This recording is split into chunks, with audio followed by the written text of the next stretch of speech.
Our story, which I'll break it into little parts, is we are in the east side of Wilmington, for those of you who didn't realize that. Michelle Harley knows where we are. And we are in one of the most impoverished areas of the city of Wilmington, state of Delaware. We are in an opportunity zone. We are in Riverside. This 47,500 square foot building was called the Opportunity Center. For the many, many years, it was the place that was a sheltered workshop, for a politically incorrect term, for handicapped people and retarded people, because that's not the terms we use today. And in February 2019, the space became available, and we entered into a lease purchase agreement in September 4th of 2019 to take this building. We needed 5,000 square feet, so it is really insanity to take 47,500 square feet. Believe it or not, we have plans for almost every square inch of this space. God works in mysterious ways. Our motto and our model is exclusively to hire returning citizens wherever possible. There's 3 or 4 of us, including me, that is not. But whenever possible, that's what our goal is. And we, with the help of those returning citizens, we set up what was the predecessor to that farm that you all took a tour. And on February 14th, we had seeded about 300,000 seeds in there. We were thrilled, we were excited, and then our first harvest was scheduled 4 weeks later at March 16th of 2020. As we were doing our first harvest that day, which was a Monday, I will never forget it, March 16th, I got news that the governor has shut down all the restaurants at 8 o'clock that day. And just so you guys have a sense of that, we had sold everything we had produced to restaurants, everything. And in the worst contingency plan that anywhere, people said, didn't you have a contingency plan? You never assume that all the restaurants in Delaware and Pennsylvania would close down. And so we had this fateful choice. Harvest 1, we stopped it for 24 hours. I said, let me go out and think about what I can think about. Came back, brainstormed with our team, and I said, if everybody's going to be stuck at home, what if we do farm-to-home table dinners? We didn't have a package to deliver. We didn't have a website. We didn't know how to take the forms. But we put it on our social media, and we sent an email to friends. And to our surprise, people actually said, we'll take it. And we started delivering it in brown paper bags that we went to Fulton Paper to buy initially. And so we ended up with this remarkable transition, and people call it the pivot. It's a lovely term to say that when you had no idea what else to do other than go out of business, we shifted gears. And we pivoted, and we ended up with 250, 300, and eventually 400 farm-to-table things. Our story really starts 6 years ago on May 14th, 2015. I was organizing the Mid-Atlantic Wine and Food Festival, and one of the events I did was at Baylor Women's Correctional Institution, inside the prison, and it was called Breaking Bread Behind Bars. I did it because there was a chef called Matt Haley asked me to do it before he died, and then he died on me, and I didn't think I had to do it, but then I was asked by his successors to do it. It changed my life in more ways than I want by essentially it introduced me to the prison system in Delaware, and particularly at Baylor. There was Senator Chris Coons, who was my dear friend, was with me. We were standing behind the podium, and Warden Wendy Capel, who was then warden, and Rob Coop, who was the commissioner of prison standing. And she gets up and says, I hope one day to have a dream of building a greenhouse at Baylor because my women who do the culinary team. And I turned to Chris Coons and I said, Chris, you and I raised a lot of money for a lot of things. These folks are all captive audience sitting here. Let's see what we can do. And in 2 minutes, Chris and I raised all the money we needed to build a greenhouse. But what it did is it kicked off a series of things in my life. Almost 35 to 40% of the women are there because they can't post a bond. And I thought it was economic injustice that if you couldn't pay $1,000 bond, that you ended up in there and you lost your child support, you lost public housing, and by the time you lost your job, if you had a job. And so that began a journey for me of figuring out what can one person do. I ended up being invited to kick off a TEDx event in San Quentin prison in San Quentin in California. And that opened my eyes to fascinating kind of issues. And I started learning things about prisons that I didn't know, didn't frankly think I needed to know, that depending on the state, 60 to 70% of people who are released from prison within 5 years go back into the prison.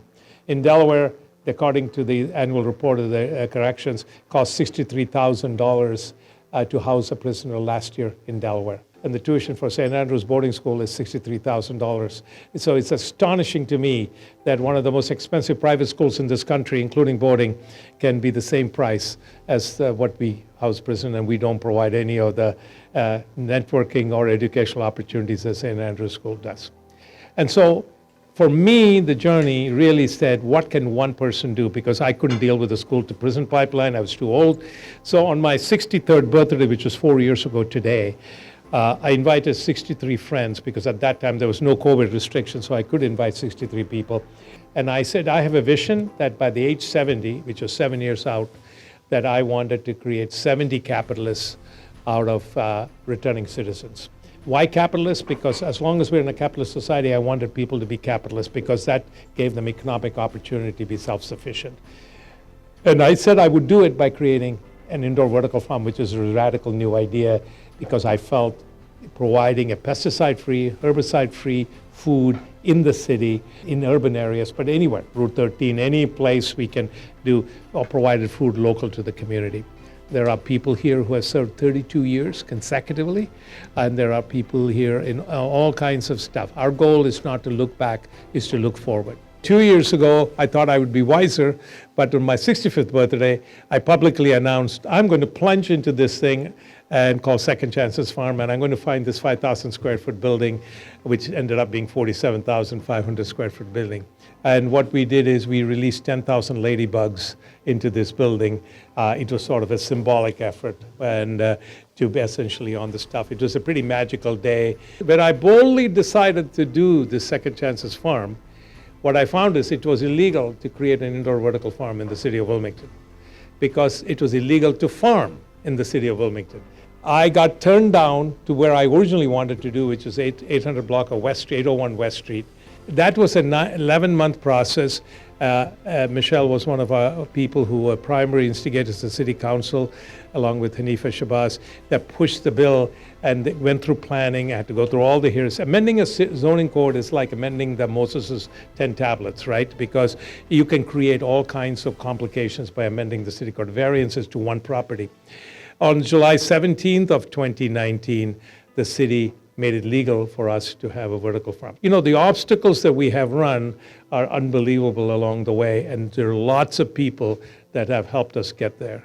And one of the reasons I wanted to invite members of the House and the Senate, and as well as City Council here, is really asking for your help in a couple of different ways. Newcastle County, County Executive Matt Meyer had received a very large windfall from the first COVID bill, if you remember, and I think he used it pretty creatively. He gave us a grant to home deliver 180 families living in public housing for 90 days every week, fresh farm produce from our farm. Because if you go to any dollar store, you go to anyone, there's no fresh produce at all. And most people who are living in poverty are living in areas which are in food deserts. But the second thing he said is, you can deliver, but if they have no idea what to do with the bok choy or pork and all the stuff you're growing.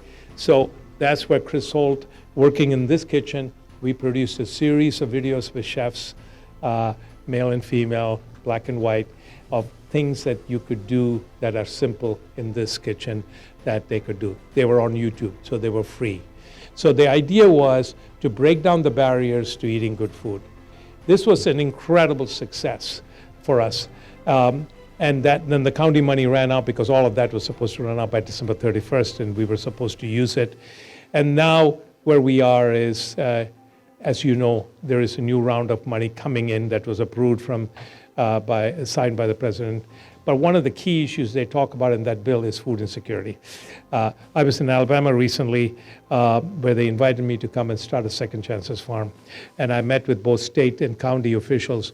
And what they are planning to do is use state money from the COVID bill, COVID bill from the state of Alabama, as well as the county money to essentially establish a farm, but more importantly, deliver to folks who are insecure on the food, on the stuff.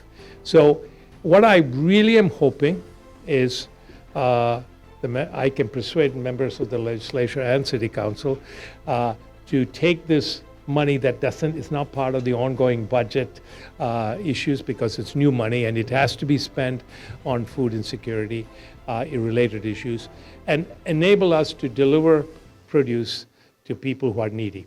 You can tell us who they are. It could be your neighborhood, it could be people in public housing, it could be people who are just food insecure in any way on this stuff. We would like to do it for a year because we think what we are doing can make systemic changes. And I think it also, from a health point of view, can also change some of the food habits on the stuff. And the second thing is in that bill are provisions for providing employment for people who would otherwise not been able to, it's a job reentry tax. The ask is really we are a startup that should have gone out of business by all premises in March or April that year. We stay alive every day there's power on, every day there's on, I'm thrilled to have it. And what I'm not looking for is a handout, what I'm looking for is to make real change. And real change for us is we grow pesticide-free and chemical-free food. I encourage you other members of particularly the Democratic Caucus to come and visit us. You know, the amazing thing about food insecurity is we write large task force and reports, but very few people actually do it. The other thing we want to do is to provide a program to children like at families at schools like Eastside Charter, where we can provide community service CSA package that we can deliver to the school and they can take it home once a week. We think what we are doing is pretty unusual. It's expensive. We pay $31,200 a year because we believe that makes a difference. After there's an initial training program for 16 weeks, after that is $31,200. We are walking the talk, doing the talk, but we'll be running out of space to walk or talk if we don't get some support on this stuff.